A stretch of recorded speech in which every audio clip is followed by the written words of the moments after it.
17 anos depois do último episódio e 11 anos depois do último filme, uma das franquias mais amadas pelo público consumidor de séries retornou às telas com seu reboot And Just Like That.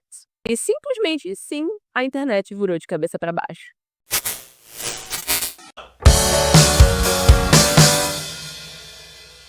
Olá, eu sou a Thaís, se essa é a sua primeira vez aqui, seja muito bem-vindo ao meu canal. E se você é um inscrito retornando, seja muito bem-vindo de volta. Desde já eu peço desculpas se o áudio desses vídeos é meio... Porque assim, simplesmente está um inferno de calor no Rio de Janeiro e é absolutamente impossível gravar com tudo desligado. Esse vídeo não é patrocinado, então a sua inscrição, o seu like, o seu hype ajuda muito com que eu continue produzindo os vídeos aqui. Então aproveita e compartilha também esse vídeo com os seus amigos fãs de And Just Like That, ou fãs de Sex and the City, ou haters de And Just Like That. Até o ano passado eu nunca tinha assistido Sex and the City e eu resolvi começar e documentar as minhas reações, as minhas percepções da série aqui ao longo de vários vídeos, ao longo do ano inteiro. Eu assisti Sex and the City aqui com vocês. Honestamente, vocês estavam absolutamente certos, eu também uma grande fã da série. Eu assisti todas as 6 temporadas e os 2 filmes de Sex and the City, e se você quiser ver as minhas reações, as minhas opiniões sobre cada um deles, eu vou deixar no meu playlist por descargas. Mas, é claro que vocês não ficaram satisfeitos, é claro que, para alegria de vocês, eu precisava sofrer um pouco mais, não é só assistir os filmes não é o suficiente. Eu precisava assistir o reboot também. Pois então, eu espero que vocês estejam satisfeitos, porque eu assisti And Just Like That e esse é o meu vídeo sobre. E ao longo do vídeo eu vou me referir a And Just Like That, o reboot, porque estou falando do nome toda hora, é muito grande e a sigla ela é ruim de pronunciar também. Então, saiba que quando eu falar reboot, estou me referindo a And Just Like That. Os meus vídeos, todos os meus vídeos de resenha das temporadas de Sex and the City, eles eram estruturados em... Primeiro eu fazia o breve resumo sobre o que eu achei da temporada e depois eu falava individualmente sobre cada personagem, sobre a jornada, né, daquele personagem naquela temporada. E eu queria muito fazer isso com esse vídeo sobre o reboot também, só que, como é que eu posso dizer? Meio que não tem jornada, meio que jornada meio assim, pé na cabeça, não faz muito sentido às vezes, então eu tive que estruturar esse vídeo de uma maneira diferente. Ele é quase como os meus vídeos de análises de série, quando eu falo de uma série completa. Apesar de eu só ter assistido a primeira temporada do reboot até então. A gente tem que começar endereçando o elefante de branco. É impossível falar do reboot sem fazer uma comparação com Sex and the City. Eu particularmente acho que é quase unânime o desgosto do público em geral com esse reboot, mas se você gostou, comenta aqui embaixo que até hoje eu não encontrei ninguém que tenha gostado de verdade. Eu nunca vi nenhum comentário assim extremamente positivo sobre. É claro que algumas pessoas ficaram chateadas quando souberam do cancelamento, mas era mais porque todo mundo tava naquela vibe de fazer rede watching, sabe? Quando você assiste algo que você detesta só pra falar pau. Ou também porque acharam que não teve uma conclusão muito satisfatória, tipo, foi meio cancelado do nada. Eu não vi ninguém chateado porque a série foi cancelada necessariamente porque gostava da série. Até mesmo porque, né, se ela tivesse uma grande audiência, se ela tivesse tanta gente que gostasse dela, e a série tivesse bem engajada, ela não teria sido cancelada, certo? Mas por quê? Por que essa série causou tanto desgosto, tanta decepção? Por que os fãs de Sex and the City tão fiéis a essa saga, né? Porque essas pessoas que continuam presas nas histórias dessas mulheres e continuam consumindo mídia sobre, não engajaram com o reboot, não gostaram do reboot. Bom, simplesmente porque o reboot não é Sex and the City. Talvez você possa dizer, tá, é meio óbvio, né? Sex and the City, reboot, mas é bem assim que reboots são. A ideia é que seja uma continuação de uma história que você já acompanha, que, no mínimo, tem a mesma maneira de ser contada a história.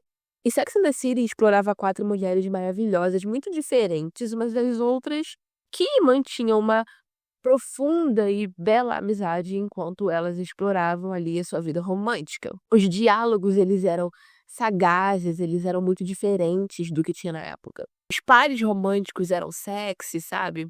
E todo episódio se concluía com uma lição interessante ou comovente sobre como nós mulheres poderíamos levar a nossa vida. E é por isso que essa série se comunica com principalmente mulheres ainda hoje. E o reboot não é nada disso. Sex and the City era uma sátira inteligente sobre mulheres da sua época. O reboot é uma série de drama. Ele literalmente começa com a morte de um dos personagens principais. E se isso não dá o tom de como vai ser a série, eu não sei o que mais daria, o que mais tornaria tão óbvio.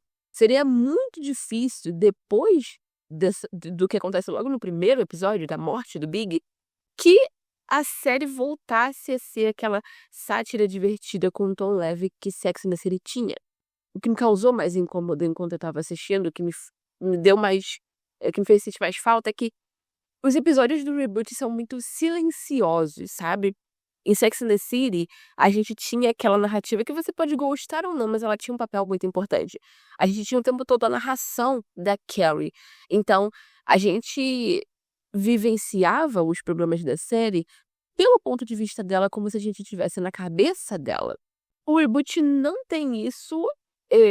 Se você tentar alegar que uma ou duas frases que a Sarah Jessica Parker leu é uma narração da Carrie, desculpa, não é. Eles substituíram isso pela Carrie mandando mensagem de texto, a Carrie entrando no closet, a Carrie trocando os anéis, a Carrie colocando as cinzas do Big em uma prateleira. Não é que em Sex and the City não tinham momentos da personagem sem diálogo, fazendo alguma coisa. Só que como havia essa narração, aquela cena tinha um propósito, sabe? Era uma reflexão da Carrie. Enquanto que no reboot, como não tem essa narração, é só uma cena silenciosa da Carrie fazendo alguma coisa mundana sozinha e é chato. Eu sei que a ideia que eles queriam passar é que essas séries fossem emocionais, era captar a dor, a intensidade das emoções, só que não capta. Elas só fazem você se sentir entediada assistindo. E elas só tornam o episódio desnecessariamente mais longo. E aqueles "and just like that" no final de cada episódio, eles não servem de nada, porque um episódio não tem uma lição. Então não faz sentido ela falar isso no final. Estabelecido que o reboot é tão diferente porque ele simplesmente não é Sex and the City, vamos entender por que então. Por que você criaria o reboot de uma série que é tão completamente diferente dela? Porque o reboot nem era pra existir, o reboot não era pra ter sido uma série, ele era um podcast. Durante a pandemia, os criadores, os produtores da série e o elenco, com exceção da Kim Cattrall, é claro, se reuniram num podcast chamado Origins with James Andrew Miller. A ideia desse podcast é pegar uma série com um grande legado e conversar com as pessoas que são responsáveis ou participaram desse projeto e analisar, tipo, como ele foi criado, como que ele se tornou, tudo isso, o impacto cultural que aquela série teve, etc e tal. E foi dessa conversa que a Sarah Jessica Parker e o Michael Patrick King, que é o showrunner de Sex and the City, né? Foi aí que eles tiveram a ideia de fazer o seu próprio podcast de rewatch, sabe? O que é um podcast de rewatch? É um podcast onde as pessoas sentam e reassistem alguma coisa. Isso é uma série. Acho que diminuiu um pouquinho agora, mas principalmente durante a pandemia, foi uma febre intensa de atores criando podcasts aleatórios sobre séries que fizeram eles famosos 20 anos atrás para ter relevância de novo, tá? A gente não precisa dessa quantidade tão grande de podcasts sobre séries que, honestamente, a gente nem lembrava. E aí, eventualmente, essa ideia acabou evoluindo de que tal um podcast sobre Sex and the City pra, por que não trazer Sex and the City de volta? Principalmente porque o Michael Patrick King ainda tinha o domínio, falando de copyright, do roteiro para o famigerado, nunca feito terceiro filme. Existia um projeto para ser feito um terceiro filme de Sex and the City que nunca acabou sendo gravado. Em teoria, ele foi cancelado porque a Kim Cattrall se recusou a participar. E aí foi uma grande polêmica na época, toda a mídia ficou contra a Kim Cattrall, só pôs mais lenha no fogo que é a briga entre ela e a Sarah Jessica Parker. anos ela foi feita a vilã, né, por não querer dar continuidade a essa série, já que os fãs queriam muito mais um filme. Eu não sei por que as pessoas queriam mais um filme, dado que o segundo é tão ruim, mas enfim. Só que só agora, só recentemente, a gente descobriu que um dos principais motivos pelos quais a Kim Cattrall não queria participar, além do fato dela não gostar do Sarah Jessica Parker, era que no roteiro do filme tinha um plot onde o Brady, que é o filho da Miranda, que na época da produção desse filme teria 14 anos, mandava fotos inapropriadas pra tia Samantha. E é por isso, inclusive, que o reboot já começa com aquele storyline do Brady ser tipo um ninfomaníaco e a Miranda ia ficar encontrando camisinha dele jogada, e etc e tal. Isso vem dessa ideia que já tinha no terceiro filme. Outro plot que foi trazido do roteiro do terceiro filme para o reboot foi a morte do Big.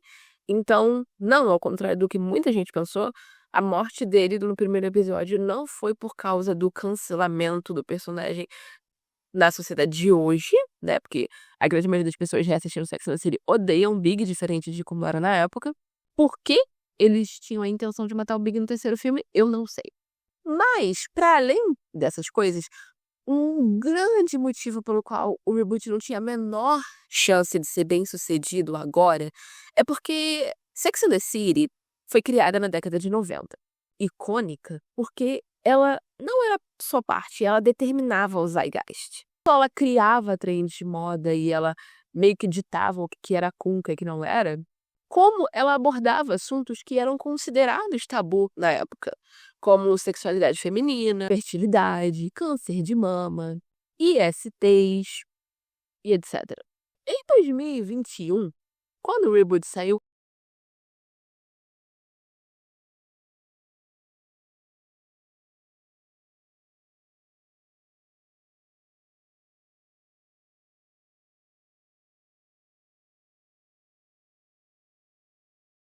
ali nos meados de 2020. Então, não só foi em meio à pandemia, ao lockdown, foi também um período em que estava acontecendo ali os protestos de Black Lives Matter, se falando muito sobre injustiça racial. Então, segundo o próprio Michael Patrick King, tá? Quando o reboot aconteceu, haviam dois assuntos em voga na cidade de Nova York, que era raça e gênero.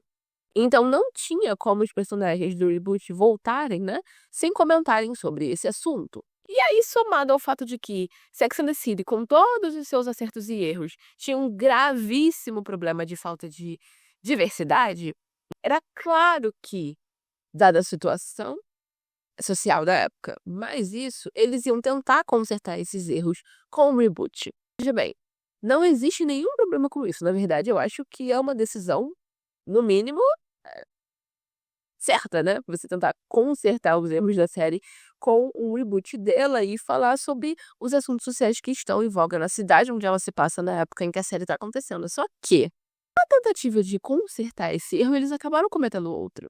Eles saturaram demais a série com esse assunto.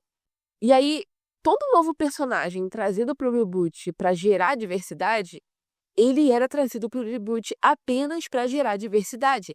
Ele era só isso. Apenas um token usado para ensinar essas mulheres sobre determinada coisa. Antes de conhecer a Cima, a Carrie, uma mulher nos seus 50 e poucos anos, que viveu praticamente a vida dela inteira em Nova York, uma das cidades mais diversas do mundo, as mais multiculturais do mundo. Uma das grandes piadas que se faz é que se você viajar para Nova York, o último idioma que você vai falar é inglês, dado a quantidade de pessoas de lugares diferentes que moram lá. E ela nunca tinha ouvido falar do Wally. Antes de conhecer a Lisa, a Charlotte nunca teve amigos negros. A Miranda precisou conhecer a Maya para entender o que era o complexo de White Savior. Fora o fato de vários plots no reboot envolverem essas causas sociais da maneira mais inorgânica possível. Como, por exemplo, o podcast que a Carrie participa. E nem ela mesma entende e nunca, em sã consciência, Carrie Bradshaw participaria de um podcast como aquele.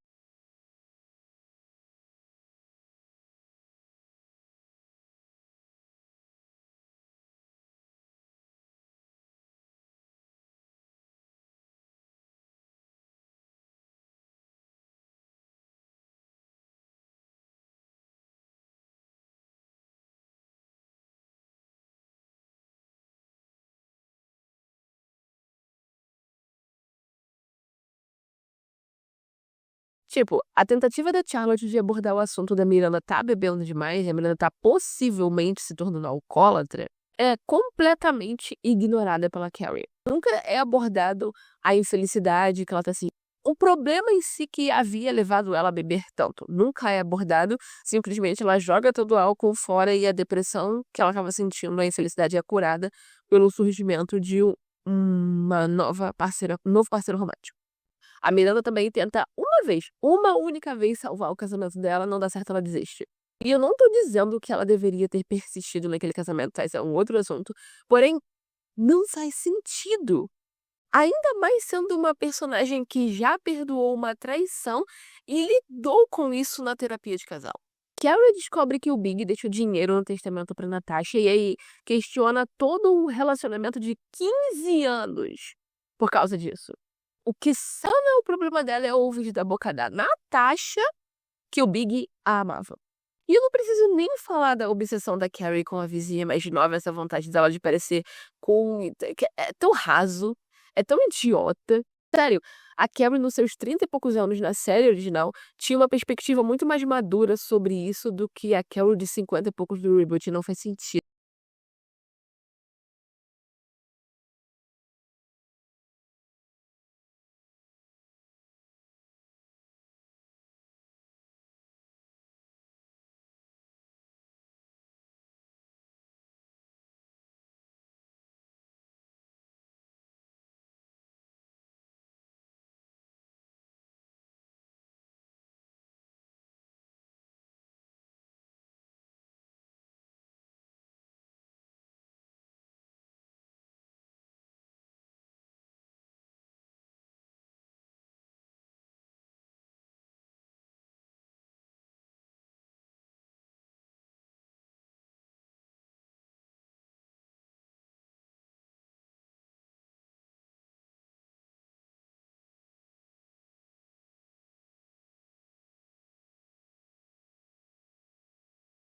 Os fãs da série original não tem como ser.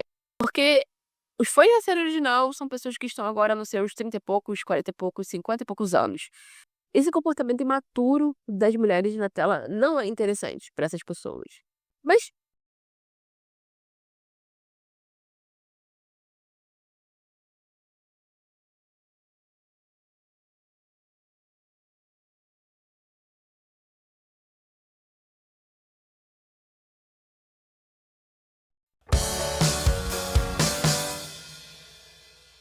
hoje na ordem outro dia, eu tá pouco, mas vamos fingir que não.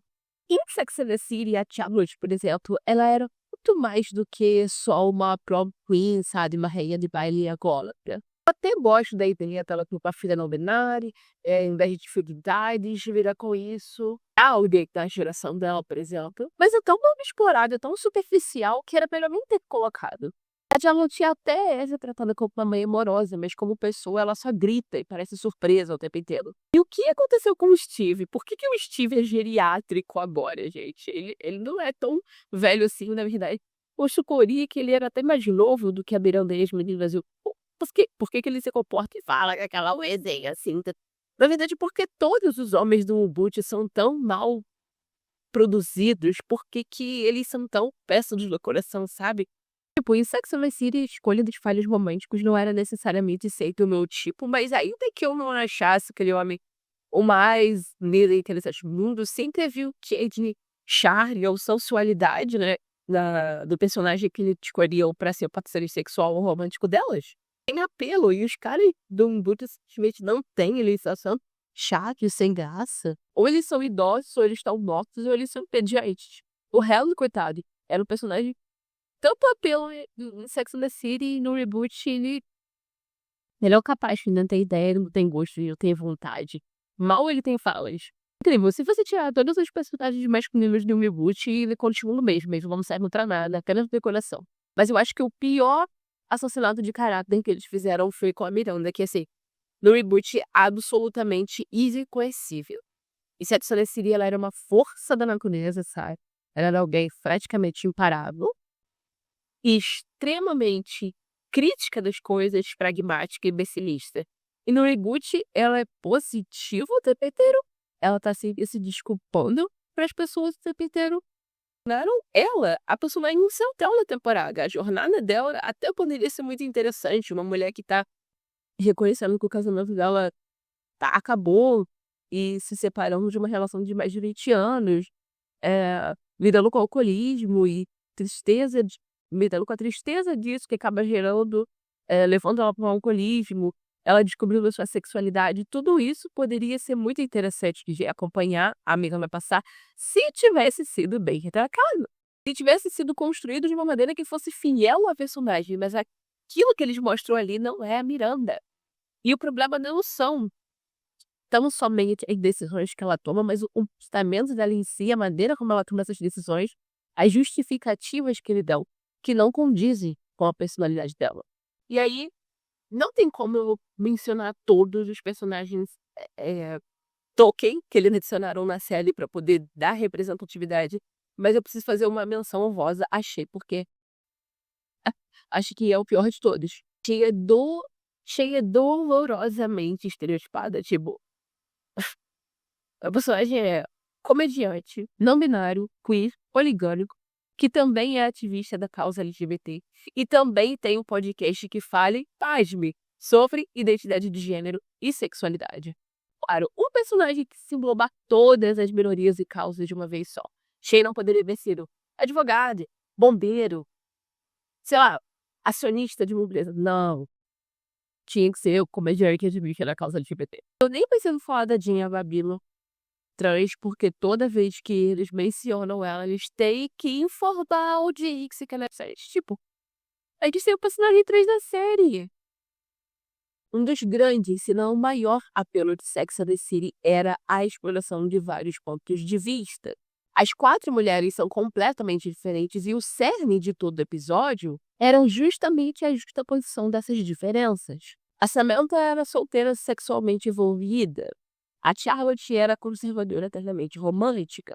A Miranda era cética, focada na carreira. E a Carrie era a observadora. Ela residia ali no meio, tinha um pouco de cada uma, o que tornava ela capaz de observar todos os pontos de vista e pegar um pouco de cada uma para aplicar na sua vida amorosa. E era justamente essas diferenças que faziam com que inúmeras mulheres ao redor do mundo se identificassem com uma ou outra personagem. Porque cada episódio abordava uma questão que era muito real para as mulheres no dia a dia daquela época. E o mais interessante era que cada personagem tinha uma opinião diferente sobre determinado assunto. Então era quase como você sentar numa mesa e discutir aquele tema com as suas amigas. E no fim sempre tinha uma conclusão no episódio com a visão transcendental que a Carrie teve e tal. Tipo, dava não uma resposta à pergunta necessariamente, mas sei lá, dava um caminho. No episódio em que a Charlotte se cansa do quanto a Samantha tá falando sobre sexo, por exemplo, elas saem da mesa brigadas. Porém, ao longo do episódio, a Charlotte acaba descobrindo um lado dela mais Samantha, mais sexualmente livre, e a Samantha acaba descobrindo que até ela, que é uma pessoa tão sem, como vou dizer, amarra, vamos dizer assim, tem um limite pro quanto ela pode se expressar sexualmente em público. E eram esses conflitos e essas resoluções que faziam da série tão fascinante de acompanhar, porque isso trazia um realismo para como a amizade delas funcionava.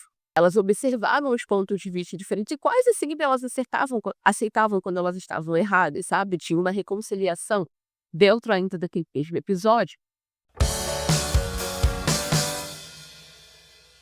Mas aí é que tá, naquela época o pensamento cultural era muito diferente do que é hoje, ou do que era em 2021, quando o Reboot saiu. Hoje, apesar de culturalmente a gente falar que a discussão de identidade de gênero e sexualidade pode ser fluida, não binária, etc., a opinião não. As pessoas querem muito que a opinião seja binária. Ou é isso, ou é aquilo. Então, se a gente olhar com o olhar de hoje, da sociedade de hoje, para as opiniões, para os takes levantados no Sex and the City, a grande maioria deles vão ser considerados tóxicos. Como, por exemplo, as meninas tirando o sarro da Samantha no primeiro filme porque ela havia ganhado um pouco de peso. Ou o episódio em que a Carrie faz a pergunta: somos todas vadias? É só para analisar por pessoas mais novas, né, como a geração de agora, se comportam com o Sex and the City, como eles interpretam o Sex and the City. Eu não precisa nem ir muito longe, nos próprios comentários dos meus vídeos sobre Sex and the City, muita gente fala que tentou assistir a série, mas não conseguiu dar continuidade porque achou a série muito problemática, porque achou a série meio tóxica, porque determinadas personagens são muito julgadoras, e isso, aquilo, aquilo. Não eles não têm uma interpretação da série como a geração que estava acompanhando na época, estava no ar, ou gerações um pouco mais velhas que descobriram a série ainda antes de hoje. A Charlotte é vista pelos mais novos como extremamente púdica e conservadora, o que para mim pode ser algo bom por causa do conservadorismo atual. A Miranda é vista como uma mulher que desistiu dos sonhos dela para fazer tudo o que um homem queria. A Carrie definitivamente é vista como uma piquenique hoje em dia.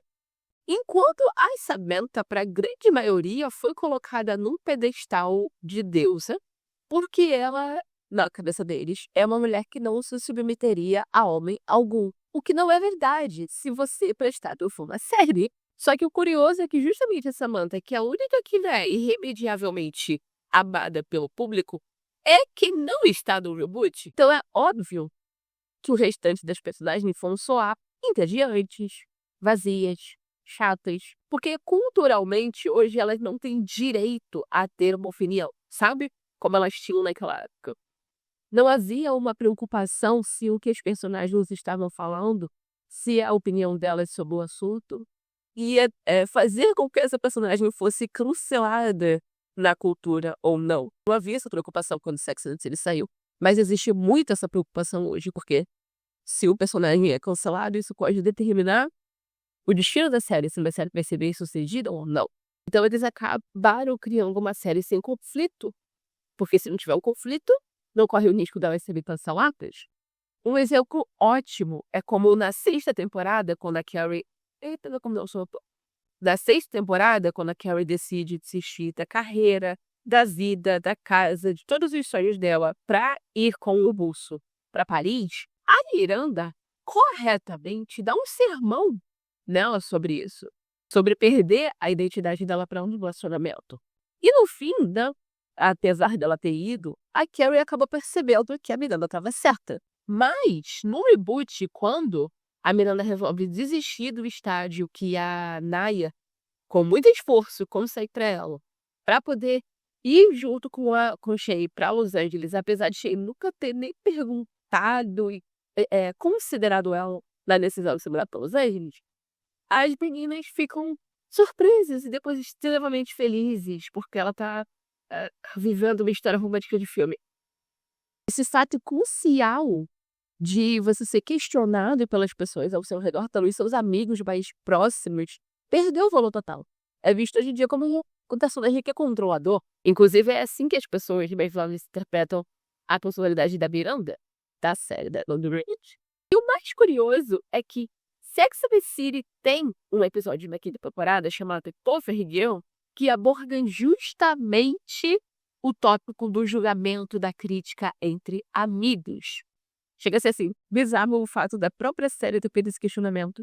No reboot ele não existiu. Nesse episódio, a Carrie acaba vendo a Samantha numa situação íntima, com um entregador de alguma coisa, que eu não lembro agora, no escritório dela. E elas acabam discutindo porque a Carrie fica upset de My Pearls e, oh meu Deus, o que você está fazendo no escritório aquele dia? E a Samantha fica bem querida, mas foi você que entrou no meu escritório sem bater na porta, né? Só que, no fim, a Carrie chega no conclusão de que, apesar daquilo ser algo que elas não faria, isso não dava a ela o direito de julgar a Samantha. E a Samantha chega à conclusão de que ela, na verdade, tinha mais medo do próprio julgamento do que o julgamento das pessoas, e ela dava projetando as inseguranças dela na Carrie com as coisas que ela falou pra mim. Um episódio desse é extremamente importante, aborda um assunto muito relevante ainda hoje em dia. Só que, no cenário atual, onde qualquer julgamento, qualquer crítica às motivações, atitudes ou opiniões é visto como opressivo ou controlador ou, ainda pior, agressivo, como uma série que se conhecida um desafiar as opiniões das pessoas, poderia existir, poderia sobreviver. Não tinha como. É por isso que o reboot não é Sex and the City. O reboot então parece com Sex and the City porque não tem como. O Rupert não aparece como Sex and the City, porque ele não é Sex and the City. Não tinha como trazer de volta Sex and the City em 2021. Ela é uma série que foi adequada para sua época. E, honestamente, algo com o mesmo impacto cultural que Sex and the City teve seria muito difícil de criar hoje em dia. Mas não é impossível. Então, quem sabe um dia. Se bem que agora que o Netflix provavelmente vai comprar o Warner, eu não sei se existe uma grande probabilidade disso acontecer de volta. Já viu o que eles fizeram pro Stranger Things. Eu não pretendo continuar assistindo a Just Like That, nem mesmo para trazer outros vídeos aqui, nem mesmo para fazer hate watching, porque eu não acho que a série tem conteúdo o suficiente para isso, para eu analisá-la aqui. Posso estar errada, mas não quero descobrir. Por isso mesmo que esse vídeo acabou sendo uma análise geral do que só uma review da série, porque porque ela é vazia, ela é muito rasa, ela não tem muita coisa pra acordar sobre. Seria muito um vídeo, eu continuar assistindo e fazer muitos vídeos, seria muito só eu falando isso aqui é ruim, isso aqui é ruim, isso aqui é ruim, isso aqui também, sabe? Não é divertido, não acho que me entretém, não acho que é um material bem feito. Mas é isso, se você gostou desse vídeo, não esquece de deixar o seu like, que me ajuda muito, e se inscrever no canal. A maioria das pessoas que assistem os vídeos não são inscritas no canal, não consigo entender o porquê, só que é de graça. É só tu apertar o botãozinho aí, me ajuda demais a continuar produzindo aqui. Aproveita também, compartilha esse vídeo com seus amigos, fãs ou haters do Reboot que segue City, da série original.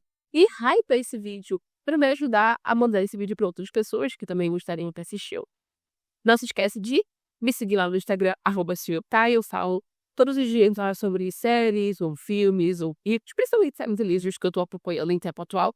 E se você quer saber dos próximos vídeos que vão sair aqui no canal, os spoilers, eu sempre conto lá. Inclusive, eu recebo muitas ideias e sugestões de outros vídeos ou temas para dizer aqui lá. Então, se você quiser estar a mensagem, estou a postas. E é isso, um beijo e até o próximo vídeo.